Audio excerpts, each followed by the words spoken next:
ನಡೀತಾ ಇದೆ ಅನ್ನೋದ್ರ ಬಗ್ಗೆ ಅದು ಸುಮಾರು 350 ಎಕರೆ ಮೇಲೆ ಲ್ಯಾಂಡ್ ಇದೆ ಅಂತಕ್ಕಂಥ ಎಲ್ಲ ಮಾಹಿತಿ ಇರೋದ್ರಿಂದ ನೋಡೋಣ ಒಂದ್ಸರಿ ಬಂದ್ಬಿಟ್ಟು ಅದನ್ನ ಯಾವ ರೀತಿ ಮಾಡ್ಬೋದು ಮುಂದೆ ಅದೇನಾದ್ರು ಡೆವಲಪ್ ಮಾಡಲಿಕ್ಕೆ ಸರ್ಕಾರದಿಂದ ಯಾವ ರೀತಿ ಪ್ರಯತ್ನ ಪಡ್ಬೋದು ಅನ್ನೋದ್ರ ಬಗ್ಗೆ ಚಿಂತನೆ ಮಾಡಿ ಎಲ್ಲ ಕಮಿಟಿಯ ಸದಸ್ಯರು ಮತ್ತು ನಮ್ಮ ಅಧಿಕಾರಿ ಮಿತ್ರರು ಎಲ್ಲರೂ ಸೇರಿ ನಾವು ವಿಸಿಟ್ ಮಾಡಿರ್ತಕ್ಕಂಥದ್ದು. ಇಲ್ಲಿ ಬಂದು ನೋಡುವಂಥ ಸಂದರ್ಭದಲ್ಲಿ ಅನೇಕ ನ್ಯೂನತೆಗಳಿದ್ದಾವೆ.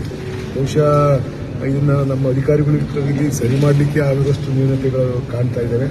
ಮತ್ತು ಅಲ್ಲಿ 120 ಜನ ನೌಕರರಿಗೆ ಬೇಡಿಕೆ ಇದ್ರೂ ಕೂಡ ಅಲ್ಲಿ ಎಲ್ಲರೂ ಕೂಡ ಔಟ್ಸೋರ್ಸ್ಮೆಂಟ್ ಕೆಲಸ ಮಾಡ್ತಕ್ಕಂಥವ್ರು, ಸರ್ಕಾರಿ ನೌಕರರು ಯಾರೂ ಇಲ್ಲ, ಎಲ್ಲರೂ ಕೂಡ ಡೆಪ್ಯುಟೇಷನ್ ಮೇಲೆ ಕೆಲಸ ಮಾಡ್ತಾ ಇರ್ತಕ್ಕಂಥದ್ದು. ಇವೆಲ್ಲವನ್ನು ಕೂಡ ಪಟ್ಟಿ ಮಾಡಿ ಮತ್ತು ಅದನ್ನು ಯಾವ ರೀತಿ ಡೆವಲಪ್ ಮಾಡಬೇಕು ಅನ್ನೋದ್ರ ಬಗ್ಗೆ ಕೂಡ ಒಂದು ಮಾಸ್ಟರ್ ಪ್ಲಾನ್ ರೆಡಿ ಮಾಡ್ತಾ ಇದ್ವಿ ಅಂತ ಈಗ ಹೇಳಿದ್ದಾರೆ. ಕೇಳಿದಂಥ ಸಂದರ್ಭದಲ್ಲಿ ಅದೆಲ್ಲವನ್ನೂ ಕೂಡ ಕೊಡ್ಲಿಕ್ಕೆ ಹೇಳಿದ್ವಿ. ಕೊಟ್ಟ ಮೇಲೆ ನಾವು ಅದನ್ನು ಮುಖ್ಯಮಂತ್ರಿಗಳ ಜೊತೆ ಮಾತನಾಡಿ ಮತ್ತು ನಮ್ಮ ಜಿಲ್ಲಾಧಿಕಾರಿಗಳು PPP ಮಾಡಲಲ್ಲೂ ಮಾಡಿರೋ ಅದು ಒಳ್ಳೆ ಎಸ್ಟಾಬ್ಲಿಷ್ ಆಗುತ್ತೆ ಅನ್ನೋದ್ರ ಬಗ್ಗೆ ಕೂಡ ವಿಚಾರ ಕೊಟ್ಟಿದ್ದಾರೆ, ನಮ್ಗೆ ಹೇಳಿದ್ದಾರೆ.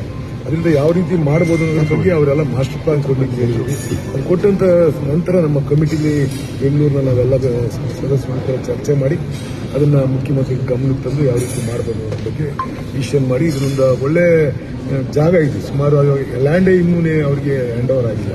ಎಲ್ಲವನ್ನೂ ಕೂಡ ಮಾಡಿಸ್ತಕ್ಕಂಥದ್ದು ಏನು ಮಾಡ್ಬೋದು ಅನ್ನೋದ್ರ ಬಗ್ಗೆ ನಾವು ಮುಂದೆ ಕ್ರಮ ಕೈಗೊಳ್ಳತಕ್ಕಂಥದ್ದು ನಮ್ಮ ಕಮಿಟಿಯ ಎಲ್ಲ ಸದಸ್ಯರು. ಸರ್, ಈಗ 1 ವರ್ಷದ ಹಿಂದೆ ಲೋಕಾಯುಕ್ತರು 2 ದಿನ ಲೋಕಾಯುಕ್ತರವರು ಎಲ್ಲ ಸರಿ ಮಾಡಿದ್ರು. ಒಂದು ಅಡ್ಮಿನಿಸ್ಟ್ರೇಟಿವ್ ಸಿಸ್ಟಮ್ ಸರಿ ಇಲ್ಲ, ಫಿನಾನ್ಷಿಯಲ್ ಸಿಸ್ಟಮ್ ಸರಿ ಇಲ್ಲ, ಯಾವುದೇ ಅಲ್ಲಿ ಟಿಕೆಟ್ ಕೌಂಟರ್ ಅದರದ್ದು ಸಿಸ್ಟಮ್ ಸರಿ ಇಲ್ಲ, ಯಾವುದೇ ಮ್ಯಾನೇಜ್ಮೆಂಟ್ ಸರಿ ಇಲ್ಲ ಅಂತ ರಿಪೋರ್ಟ್ ಕೊಟ್ಟಿದ್ದಾರೆ.